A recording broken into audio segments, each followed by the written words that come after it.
तो चलिए हम स्टार्ट करते हैं the sound of music. I will share the screen with you. Lesson मैं आपके साथ शेयर करूंगी।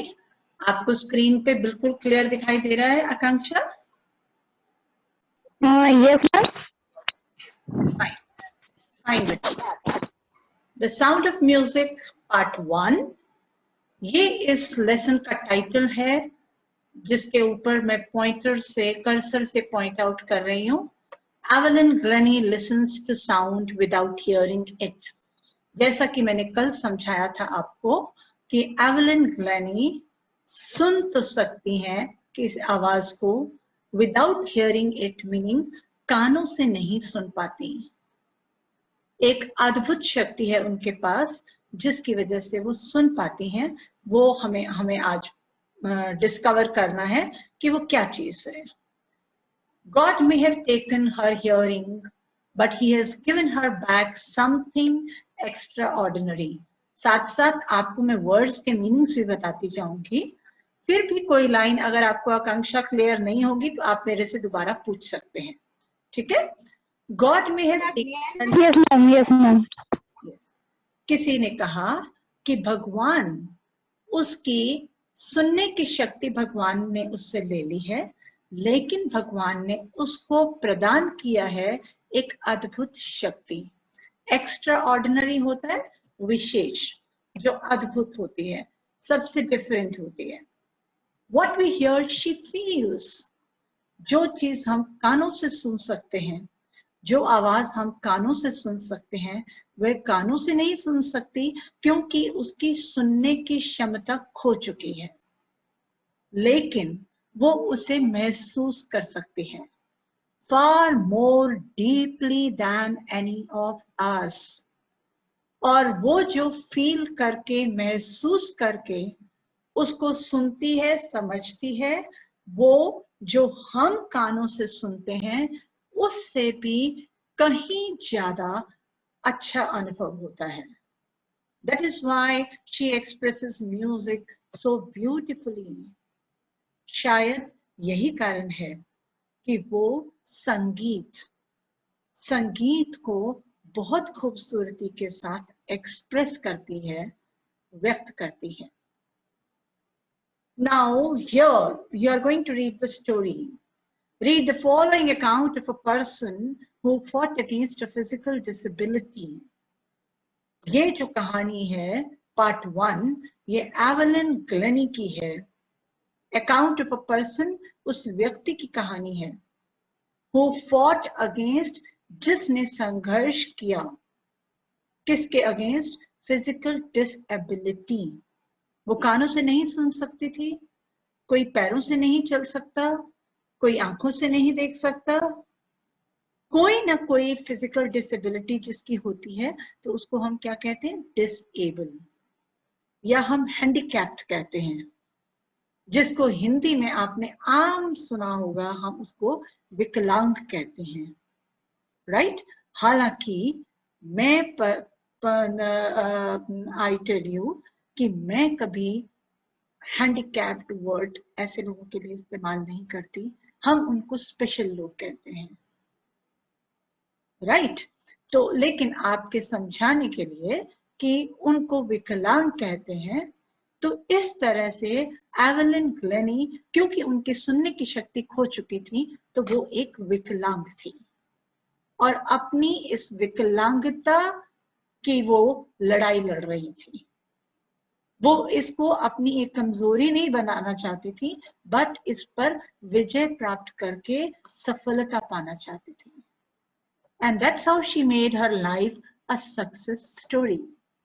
और उनके इस संघर्ष की वजह से ही उनकी जीवन जो है, उनका जीवन जो है, वो अपने आप में एक सफलतापूर्वक कहानी अपने आप बन गई। लेकिन इस सफलतापूर्वक कहानी के पीछे डेफिनेटली एवलिन की बहुत मेहनत थी। अब वो कैसी मेहनत थी वो अब हम पढ़ेंगे। ये स्टोरी स्टार्ट होती है एक अंडरग्राउंड रेलवे प्लेटफॉर्म से। अंडरग्राउंड रेलवे प्लेटफॉर्म, जैसे कि आप कैनॉट प्लेस वाला मेट्रो स्टेशन देखते हैं, वो अंडरग्राउंड है। राइट। एक अंडरग्राउंड रेलवे प्लेटफॉर्म पर लोग खड़े हैं, ट्रेन आती है और एवलिन कैसा महसूस करती हैं ये आप इस पैराग्राफ में पढ़ेंगी। Rush are crowds jostle for position on the underground train platform. Rush are crowds. Crowds, बहुत सारे लोगों की भीड़। jostle, जब रेलवे प्लेटफॉर्म पर बहुत सारे लोगों की भीड़ होती है तो धक्का मुक्की होती है ना, एक दूसरे को पुश करते हैं ना, इसी तरह से अंडरग्राउंड रेलवे प्लेटफॉर्म पर बहुत भीड़ जमा थी। हर कोई एक दूसरे को धक्का दे रहा था खुद को सुरक्षित खड़ा करने के लिए। Excuse me ma'am. हाँ बोलो बेटा। मैम इसमें रश का क्या है? रश आर होता है जिस समय, पीक आर जिसको हम कहते हैं, रश आर होता है जिस समय बहुत लोग, बहुत भीड़ होती है। Just as for example I tell you Akanksha, morning में आप देखो 7 बजे आप जाएंगे, आपको सड़क पे रश नहीं दिखाई देगा, राइट। लेकिन 9 बजे आप जाएंगे, आपको मेट्रो स्टेशन पर भी रश दिखाई देता है, सड़कों पर भी रश दिखाई देता है। क्यों? क्योंकि सबका ऑफिस जाने का या कहीं ना कहीं जाने का टाइम होता है। तो रश आर मीनिंग वो समय जिस समय की रेलवे स्टेशन पर काफी लोगों की भीड़ जमा रहती है। आई होप आपको समझ में आ गया ये। यस मैम आ गया। Okay, good. A slight girl, looking younger than her 17 years. A slight girl, एक छोटी सी दुबली पतली लड़की जो थी तो 17 साल की, लेकिन उससे भी कम उम्र की लगती थी। She was nervous yet excited. वो थोड़ी नर्वस थी, थोड़ी चिंतित थी, थोड़ी घबराई हुई थी, लेकिन उसके साथ ही साथ वो बहुत एक्साइटेड भी थी, बहुत उत्साहित भी थी। क्यों? As she felt the vibrations of the approaching train. Approaching, जब ट्रेन नजदीक आ रही थी, जब ट्रेन नजदीक आई तो उसने उसकी वाइब्रेशंस को, वाइब्रेशन आप समझते हैं, vibrating sound of the train, vibration, right, vibration होती है। Yes ma'am. यस, ऊंची आवाज नहीं होती है, लेकिन झंझनाहट तरह की हम महसूस करते हैं, राइट। तो जैसे ही वो ट्रेन आ रही थी, उसकी वाइब्रेशंस जो हैं उसने महसूस की, और उसकी वाइब्रेशन से उसको घबराहट भी थी, लेकिन उसको एक्साइटमेंट भी थी, उत्साह भी था। ऐसा क्यों? Because it was her first day at the prestigious Royal Academy of Music in London. Because उसको रॉयल अकेडमी ऑफ म्यूजिक, एक बहुत बड़ी अकेडमी है लंदन में, जहां उसको एडमिशन मिला, और ये उसका पहला दिन था। वो पहले दिन रॉयल अकेडमी ऑफ म्यूजिक में जा रही थी तो उसको घबराहट थी। क्यों? क्योंकि वो विकलांग थी, लेकिन उसके साथ ही उसको एक उत्सुकता भी थी, उत्साह भी था। क्यों? क्योंकि इतनी बड़ी एकेडमी में वो अपना ड्रीम पूरा करने, अपना सपना पूरा करने जा रही है। वो म्यूजिशियन बनना चाहती थी। And daunting enough for any teenager fresh from a Scottish farm. वो बेसिकली स्कॉटलैंड से बिलोंग करती थी। स्कॉटिश फार्म, जो स्कॉटलैंड है इंग्लैंड में, Scotland is known for meadows. Scotland जो है उसमें बहुत सारे फार्म्स हैं, मिडोज हैं, और एवलिन वहां उस प्लेस को बिलोंग करती थी। एक स्कॉटिश फार्म से आने वाली एक यंग लड़की, एक टीनेजर, राइट, ये बहुत ही स्वाभाविक था उसके लिए थोड़ा सा घबराहट और थोड़ा सा डरना, कि कहाँ एक छोटे से फार्म से वो इतनी बड़ी सिटी में और इतनी बड़ी एकेडमी में पढ़ने जा रही थी। तो ये स्वाभाविक था कि वो नर्वस भी थी लेकिन एक्साइटेड भी थी, right. But this aspiring musician faced a bigger challenge than most. But the aspiring musician, Evelyn was an aspiring musician. What does it mean? इसका मतलब ये है कि एवलिन जो कि एक म्यूजिशियन बनना चाहती थी, एस्पायरिंग, जिसका ड्रीम है, जिसका विश है कि मुझे ये बनना है, वो अपना एक मिशन, अपना एक गोल अचीव करना चाहती थी, म्यूजिशियन बनना चाहती थी, उसको बहुत चुनौतियों का सामना करना पड़ा। आम लोगों के मुकाबले उसको बहुत चुनौतियों का सामना करना पड़ा। आप समझ सकते हैं कि क्यों सामना करना पड़ा होगा उसको? उसके सामने क्या चुनौतियां आई होंगी आकांक्षा? मैम एक तो वो सुनने की तो कहीं मतलब जैसे वो मतलब जाना चाहती है सीखने के लिए, तो कहीं से ऐसा लगता होगा कि लोग मुझे क्या बोलेंगे कि मैं सुन नहीं पाती, अभी मैं गाना गाना सीख रही हूँ। राइट। तो उसका एक सबसे बड़ी चुनौती यही कि she was profoundly deaf. She was profoundly meaning greatly, बहुत ज्यादा। डेफ कहते हैं बहरेपन को, डेफनेस मीनिंग बहरापन, और डेफ मतलब बहरा, जो सुन नहीं सकता, राइट? तो वो बहुत ज्यादा बहरी थी, उसकी सुनने की शक्ति लगभग खत्म हो चुकी थी, वो कुछ सुन नहीं सकती थी। तो ये एक बहुत बड़ी चुनौती थी कि कहीं जाकर एजुकेशन लेना, ट्रेनिंग लेना, जब आप कुछ सुन नहीं सकते हैं। Is that clear? इस पैसेज में कोई प्रॉब्लम तो नहीं है आपको? आगे चले? Yes ma'am. Okay. Evelyn Glennie's loss of hearing had been gradual. ये एकदम से उसका जो हियरिंग लॉस हुआ, उसकी जो सुनने की शक्ति वो खो बैठी, वो एकदम से नहीं हुआ, वो पहले से ही स्टार्ट हो गया था उसका, लेकिन उसके बारे में काफी देर के बाद ये कंफर्म हुआ, ये पता चला कि सचमुच वह सुन नहीं सकती है। हालांकि जब वह 8 साल की उम्र में थी तो तभी उसकी मदर को, उसकी माता को थोड़ा सा शक था। अब यहाँ एक एग्जाम्पल दिया है, her mother remembers noticing something was wrong when the 8-year-old Evelyn was waiting to play the piano. Evelyn को पियानो बजाने का बहुत शौक था, कल मैंने आपको पिक्चर में दिखाया था पियानो भी, राइट? एवेलिन को पियानो बजाने का बहुत शौक था। जब वो 8 इयर्स की थी, 8 साल की थी, तो वो एक क्लास में गई पियानो सीखने के लिए। She was waiting for her turn, अपनी इंतजार कर रही थी कि अभी उनका भी नाम बुलाया जाएगा और वो जाएंगी पियानो बजाने के लिए। अब वहां पर क्या हुआ, मदर ने नोटिस किया, उसकी माँ ने देखा, they called her name and she didn't move. उसका नाम बुलाया गया 1 बार 2 बार, लेकिन एवेलिन ने कोई रेस्पॉन्स नहीं दिया, एवेलिन अपनी जगह से नहीं हिली। इसका मतलब क्या है कि वो सुन नहीं पाई कि उनका नाम बुलाया जा रहा है। I suddenly realized she hadn't heard, says Isabel Glennie. Isabel Glennie उसकी मदर थी, एवेलिन की। तो तब उनको थोड़ा सा रियलाइज हुआ, तब उन्होंने थोड़ा सा सोचा कि इसने सुना नहीं, टीचर ने नाम बुलाया इसका लेकिन इसने सुना नहीं, ऐसा क्यों? थोड़ा सा शक उनको तब से 8 साल की उम्र से होना शुरू हुआ।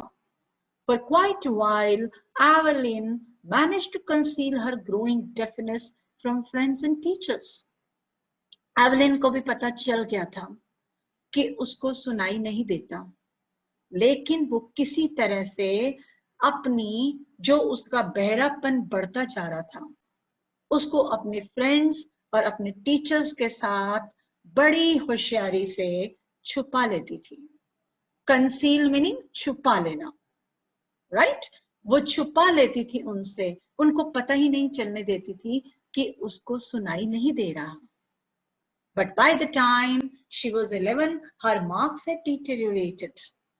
अब पता तो चलना ही था, क्लास में टीचर कुछ बोलती थी तो उसको सुनाई नहीं देता था। जब वो 11 साल की थी तो 11 साल की उम्र में कब ये कंफर्म हुआ, जब उनका क्लास परफॉर्मेंस अच्छा नहीं था, marks had deteriorated, Marks had deteriorated मतलब गंदे marks, poor marks she got. When she got poor marks, when her result got worse, जब उनका रिजल्ट खराब हुआ, उनके नंबर पहले से, मार्क्स पहले से कम आए, and her headmistress urged her parents to take her to a specialist. Teacher को भी डाउट था, टीचर ने भी ये बात आइडेंटिफाई की कि उसको सुनने में प्रॉब्लम है, उसका परफॉर्मेंस, क्लास परफॉर्मेंस उसका नीचे जा रहा है, खराब होता जा रहा है।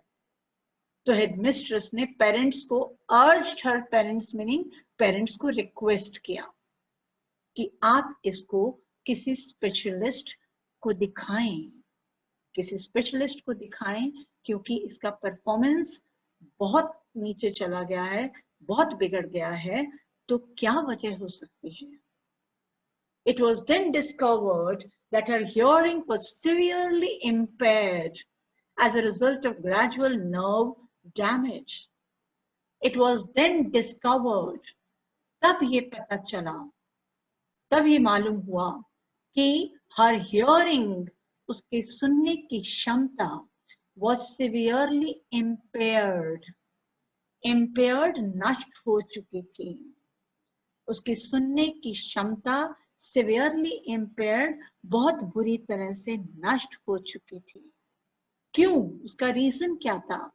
As a result of, उसका रीजन क्या था? एक नर्व, एक नस, उसकी एक नस जो डैमेज हो चुकी थी, नष्ट हो चुकी थी, जिसकी वजह से उसकी सुनने की क्षमता चली गई और वह नहीं सुन पाती थी। They were advised that she should be fitted with hearing aids. Hearing aids आपने कभी देखा है आकांक्षा किसी को लगाते हुए?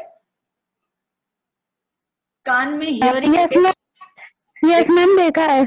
जो लोग बहरे होते हैं वो कान में hearing aids लगाते हैं? यस मैम, लगाते हैं। Yes. तो उसको ये सलाह दी गई, they were advised that she should be fitted with hearing aids. ये सलाह दी गई, ये मशवरा दिया गया कि उसको हियरिंग एड्स कानों में लगाने चाहिए। And sent to a school for the deaf, और जो बहरे बच्चों का स्कूल है उसको उस स्कूल में भेजना चाहिए। Everything suddenly looked black, says Evelyn. जब एवलिन को ये पता चला कि उसको एक नॉर्मल स्कूल से उठाकर बहरे बच्चों के स्कूल में डाल दिया जाएगा, तो उसने कहा कि उस दिन मुझे ऐसा लगा, एवरीथिंग सडनली लुक्ड ब्लैक, मुझे ऐसा लगा कि चारों ओर अंधेरा ही अंधेरा है। उसकी इस स्टेटमेंट का अर्थ आपको समझ में आया? इसका मतलब क्या है जब वो कहती हैं कि चारों तरफ अंधेरा ही अंधेरा लगा? इस अंधेरे का क्या मतलब है? कुछ समझ में आया? मतलब मैम कि वो मतलब ऐसे स्कूल में जा रही है कि जहाँ सारे बहरे बच्चे रहते हैं, तो अब उसके जिंदगी में कुछ प्रॉब्लम्स हो चुकी हैं। हाँ, ये बिल्कुल आपने ठीक कहा कि उसकी जिंदगी में कुछ प्रॉब्लम्स आ चुकी हैं। तो everything suddenly look black meaning अंधेरा छा जाना, मतलब कि वो निराश हो गई। राइट? इसका मतलब ये है कि एवलिन बहुत निराश हुई कि उसकी तो जिंदगी ही बदल जाएगी, अब वो नॉर्मल बच्चों के साथ नॉर्मल जिंदगी नहीं जी पाएगी। ठीक सोचा आपने, राइट? ये दूसरा पैसेज समझ में आया आपको? चले आगे? Yes ma'am. Okay, but Evelyn was not going to give up. To give up मतलब कि एवलिन हार मानने वाली नहीं थी। उसकी जिंदगी में ये ऐसा मोमेंट आया, ऐसा क्षण आया जब इतनी निराशा ने उसको घेर लिया, उसको लगा जिंदगी तो बिल्कुल अंधेरी हो गई, कोई आशा ही नहीं है, मजा ही नहीं है जिंदगी का। लेकिन उसने हार नहीं मानी। She was determined to lead a normal life. She was determined, उसने दृढ़ निश्चय कर लिया, उसने ये निर्णय लिया कि वो एक नॉर्मल लाइफ, नॉर्मल बच्चों की तरह ही जिएगी। And pursue her interest in music. To pursue meaning to continue, जारी रखना। म्यूजिक में उसका इंटरेस्ट था, म्यूजिक में उसकी रुचि थी, संगीत में उसकी रुचि थी, और अपनी इस रुचि को उसने प्रण किया, उसने निर्णय लिया कि वह जारी रखेगी, इसको छोड़ेगी नहीं वो।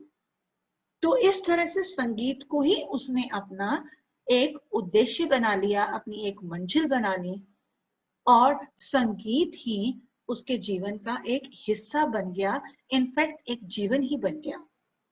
One day she noticed a girl playing an xylophone and decided that she wanted to play it too. एक दिन उसने एक लड़की को देखा एक्साइलोफोन बजाते हुए। ये पिक्चर आप देख रही हैं ना एक्साइलोफोन की, कल भी मैंने आपको दिखाई थी एक पिक्चर जिसमें वो एक्साइलोफोन बजा रही थी। एक्साइलोफोन जिसको कि हम जल तरंग कहते हैं। उन्होंने जब देखा कि एक लड़की जल तरंग बजा रही है, तो शी डिसाइडेड, उन्होंने निर्णय लिया कि वो भी जल तरंग बजाएंगी। Most of the teachers discouraged her, उसके सब टीचर्स ने उसको डिस्करेज किया, उसको हौसला नहीं दिया, बल्कि उसको मना किया कि तुम नहीं कर पाओगी। But percussionist Ron Forbes spotted her potential. Ron Forbes उसके टीचर और एक फेमस परकशनिस्ट की भी मैंने कल तस्वीर आपको दिखाई थी, राइट? सब टीचर्स ने उसको डिस्करेज किया कि ये तो सुन नहीं सकती, ये कैसे म्यूजिकल इंस्ट्रूमेंट्स बजाएगी, ये कैसे संगीत सीखेगी।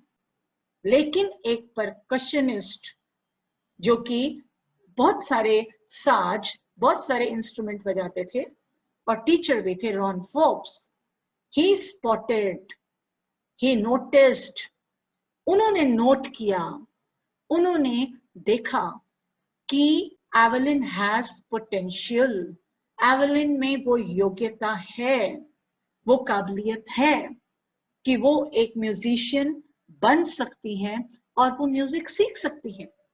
He began by tuning two large drums to different notes.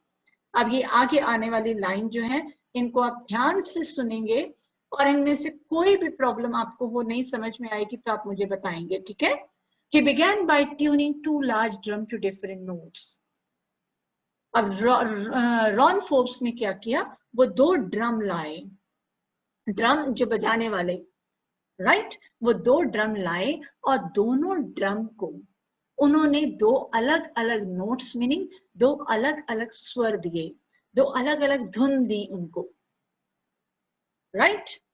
Don't listen through your ears, he would say. वो ड्रम बजाते और उसको कहते कि तुम सुनो, इसकी धुन सुनो, लेकिन अपने कानों से मत सुनो।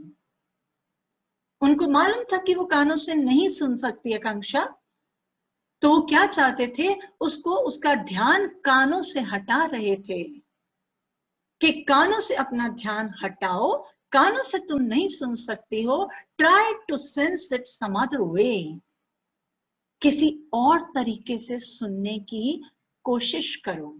ये एनकरेज किया उन्होंने उसको। He would say, try to sense it some other way, says Evelyn.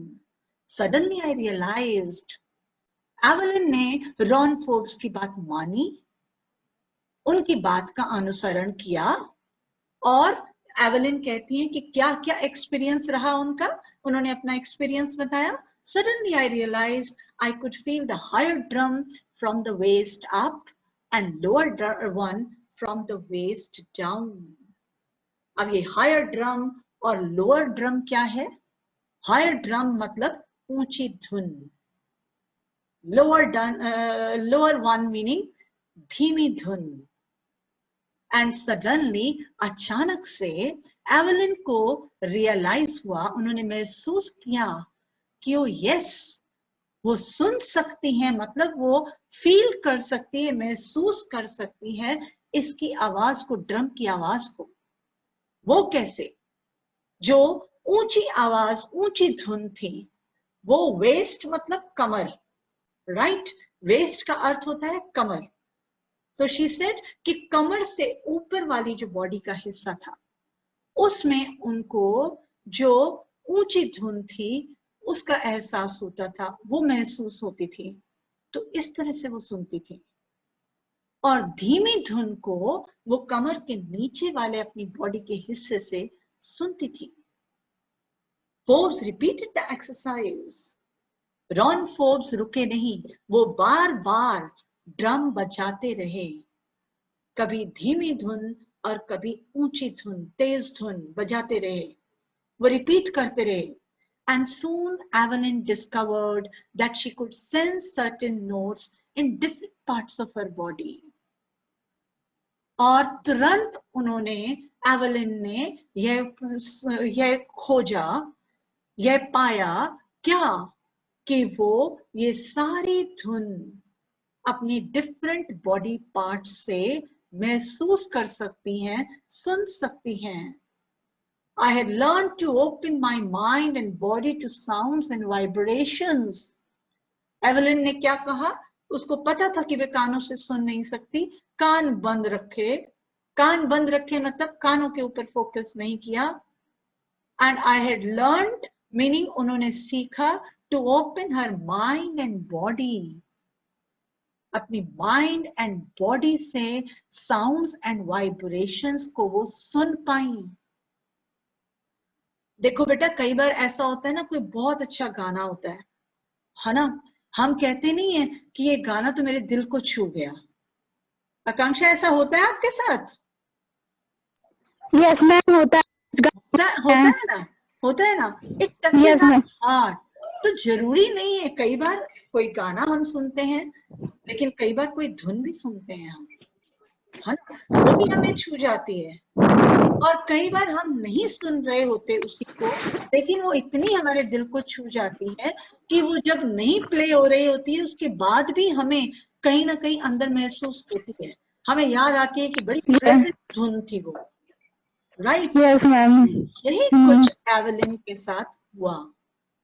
अब एवलिन ने कानों को छोड़ के, संगीत का शौक था, संगीत की आवाज, संगीत को वो अपनी माइंड और बॉडी से, उनकी वाइब्रेशंस को वो महसूस करने लगी।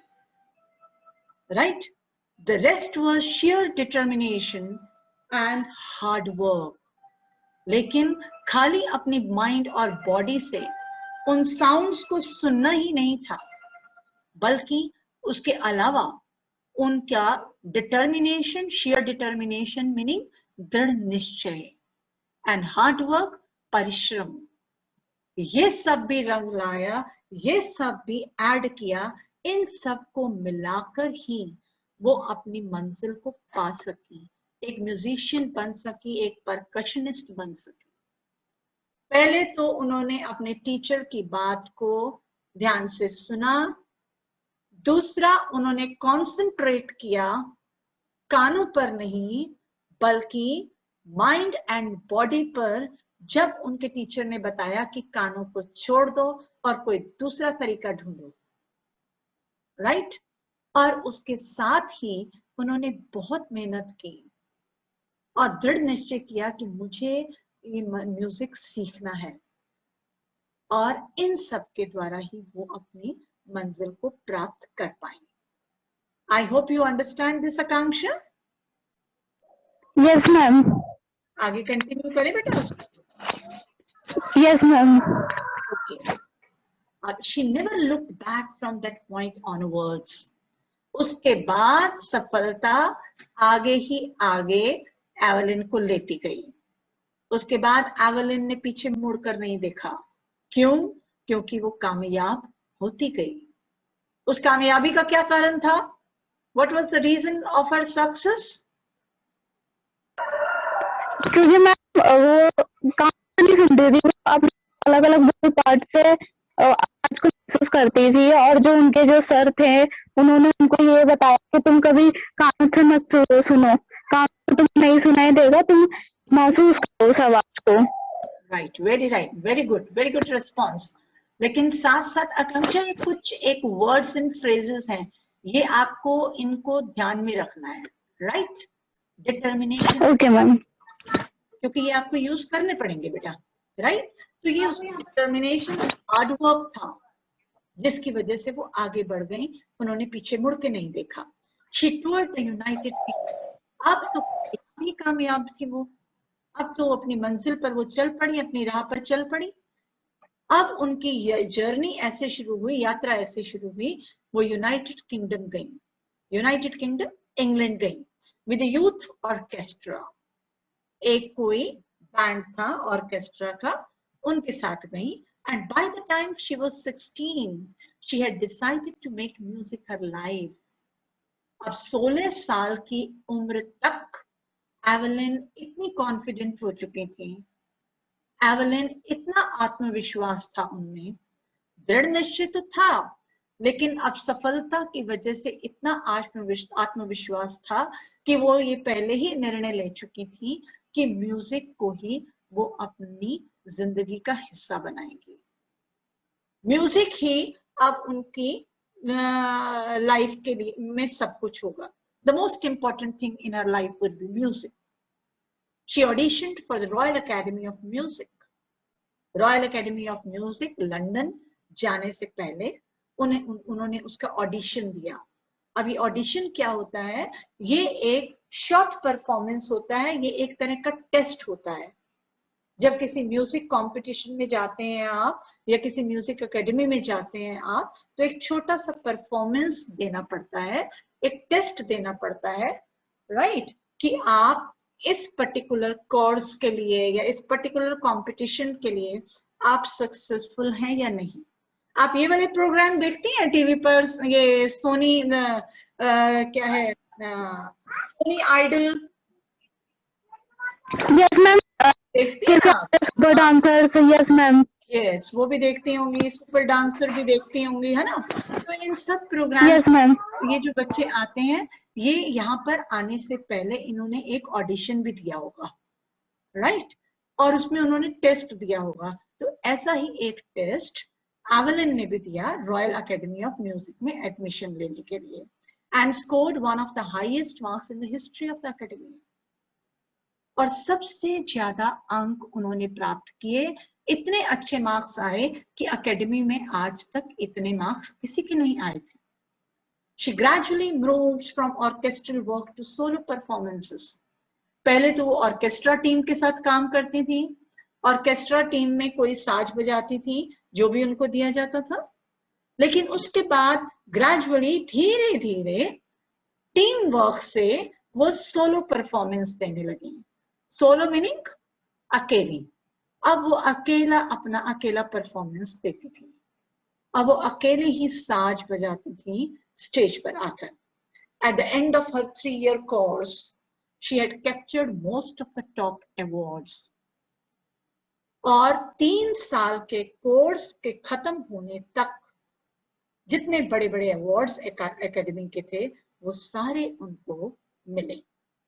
तो ये है इनकी सफलता, राइट? समझ में आ गया बेटा? आगे चले। Yes ma'am.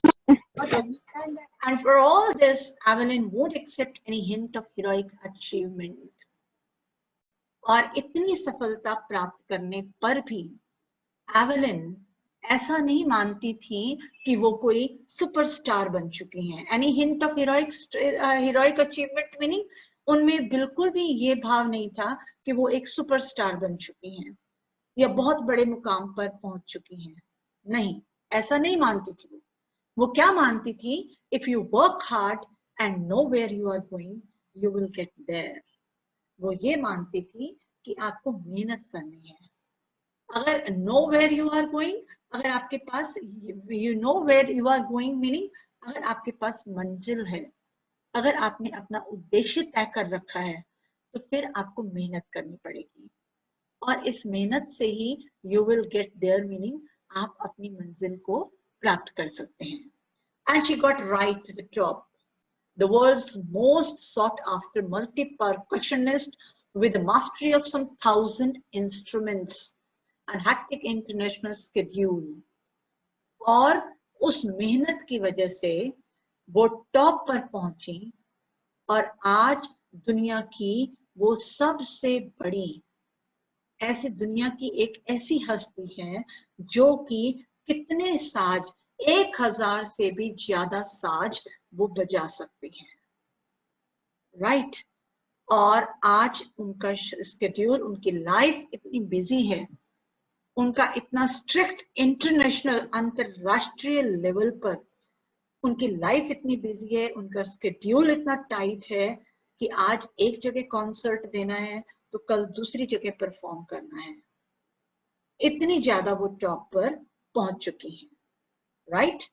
इससे पहले अभी तो टाइम है, पर ये बंद ना हो जाए, बंद होने से पहले मैं बता दूं कि ये लेसन एक दिन में खत्म नहीं होगा, तो फिर हम दूसरी क्लास मंडे को लेंगे, ठीक है। टाइम जो भी होगा वो राइट। अभी हम Okay, ma'am. Yes, ma'am.